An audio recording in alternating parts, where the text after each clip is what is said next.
There is a hotel a few minutes from Tokyo's main airport where, for 4 months, a dead man lay on a bed in room 1272, while the people around him swore he was only sleeping.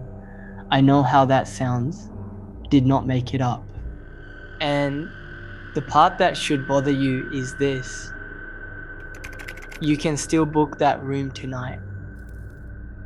That is the thread running through this whole list. These are not crumbling ruins out in a forest. Most of them are still open, still taking guests. And most of those guests have no idea what happened in the building around them. A fire that killed 11 people on a ski mountain.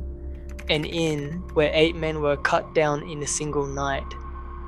A killer who used hotels and was never caught. This is the third and final part of the series, and after it, I think that is about every hotel in Japan carrying a story this dark. Here are 5 of the worst. Number 5. The Zo Kango Hotel, the fire on the ski mountain. It is a winter night in the mountains of Yamagata.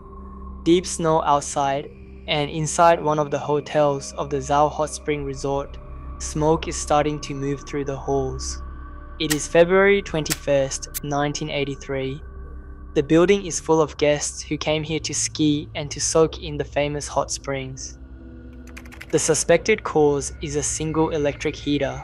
Snow outside, smoke inside. 11 people never make it out. Zo is not some forgotten ruin. It rebuilt, and today it is one of the busiest ski and hot spring resorts in all of northern Japan. Thousands of people ride its lifts every winter, soak in its baths every night, and almost none of them know that one of these hotels once filled with smoke in the dark and killed 11 guests in their rooms. That fire was an accident. The next place on the list was not. 8 men were cut down there on purpose, with swords, in the space of a few minutes. Number 4. The Icadaya Inn, the night the swords came through the door. A summer night in Kyoto, 1864. Upstairs in an inn called the Icedaya, a group of anti-government rebels are meeting in secret. Down in the street, a feared special police force called the Shinsengumi has worked out exactly where they are. Then the doors go in. What follows is one of the most famous bursts of violence in Japanese history. The Shinsengumi storm the inn, and in the fighting in those small upstairs rooms and on the stairs, 8 of the rebels are killed and more are wounded. The raid had been set up hours earlier through the brutal interrogation of a captured man, and it changed the course of the era. Some historians think it delayed the fall of the old government by a year or more. The original Ikedaya is long gone. A restaurant sits on the spot in central Kyoto today with a small sign, and people eat dinner a few steps from where all of that happened. That was still more than 150 years ago. The next hotel saw the same kind of killing, in a lobby with guns. And it happened in this century. If you have somehow missed the first 2 parts, the abandoned ones, the fires, the hotel, a whole town watched sink under a lake, they are all on the channel, and subscribing is the easiest way to find them. It is the only thing I make here. Number 3. The Asakusa View Hotel. The night the lobby became a target, a man walks into the lobby of a tall modern hotel in Tokyo on an ordinary evening in October 2004 and pulls out a pistol. Near the front desk, members of 2 rival crime families have been meeting, and the talk has gone wrong. He fires 6 times. 2 senior gang members go down. 1 dies at the scene. The other dies in a hospital bed the next day. The shooter was later sentenced to life in prison. What makes this one land is how ordinary the place is. No ruin, no ghost, no fire. A clean, working hotel looking out over the old temples of Asakusa. the kind you could book tonight, that turned into a shooting scene for a few seconds on a quiet night. It is still open, guests still cross that lobby every day, most of them with no idea it ever happened. That killer was caught and locked away. The next one never was. In fact, the law eventually made it so that he never could be. Number 2. The Love Hotels of Kabukicho. The killer nobody ever caught. A woman steps into a love hotel in the neon maze of Kabukicho, the biggest nightlife district in Tokyo, late at night. A love hotel is the uniquely Japanese kind of hotel where you rent a room by the hour and choose it from a lit panel, so you never have to face a person at a desk. That privacy is the whole appeal. In 1981, someone turned it into a weapon. Over a span of months, women were strangled inside these hotels at night. 2 died at the scene, a third died later in hospital, a fourth was attacked and survived, and after her, the killing simply stopped. The police never caught him. No name, no arrest, nothing. And this is the part that still unsettles people in Tokyo.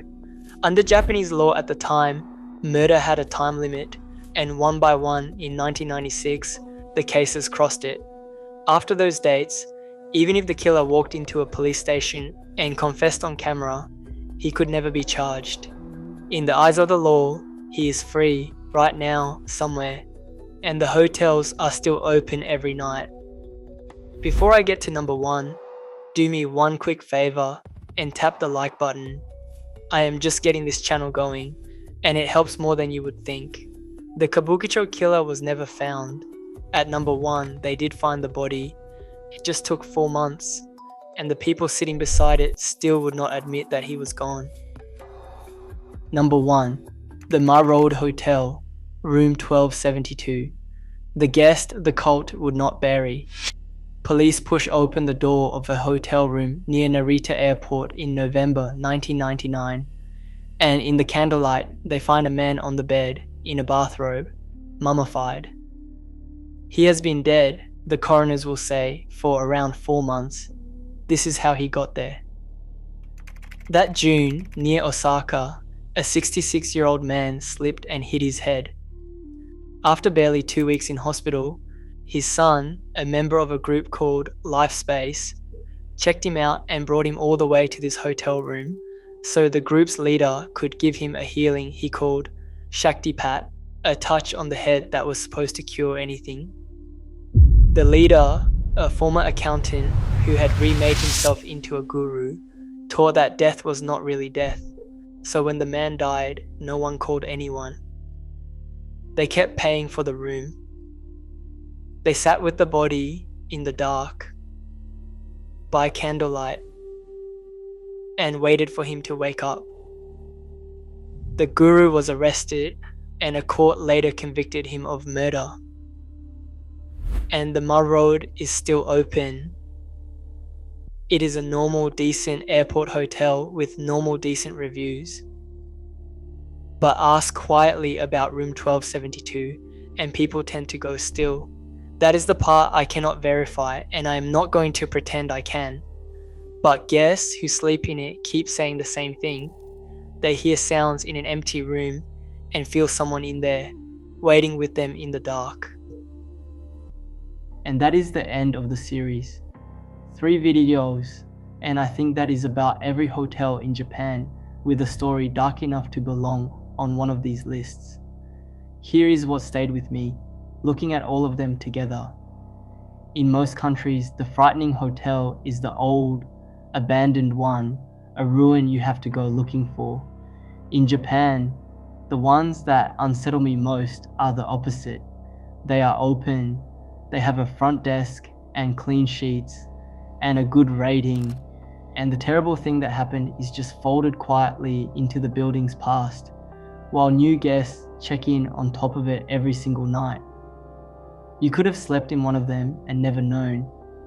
So tell me down in the comments, if you found out your hotel had a story like one of these, only after you had already checked in, would you stay the night or would you leave? I will be reading